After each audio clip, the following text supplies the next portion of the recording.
ఏదైనా మీ సంకల్పం బిడ్డల గురించి, పెళ్లిళ్ల గురించి, ఉద్యోగాల గురించి, ఆరోగ్యాల గురించి అనుకున్నది కాకపోతే, ఇది అయితే నేను పేదవాళ్ళకి ఇది దానం చేస్తానని దండం పెట్టుకోవడమా ఖచ్చితంగా అయిపోతుంది.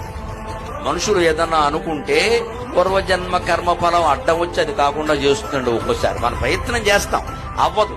ఎంత ప్రయత్నించినా అవ్వదు. ఎందుకు అవ్వట్లేదు? నీ ప్రయత్న లోపం కాదు, నువ్వు కంగారు పడక. అడ్డుకుంటోంది వేరే ఏదో. అక్కడ మన పూర్వజన్మ ట్రాక్ దెబ్బతిని ఒక్కోటి ఆగిపోతుంది అక్కడ.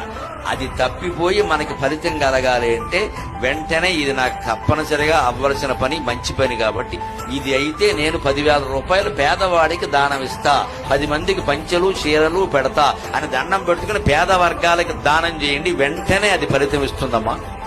వ్యాసుడు మహాభారతంలో చెప్పిన మాట ఇది మామూలుది కాదు.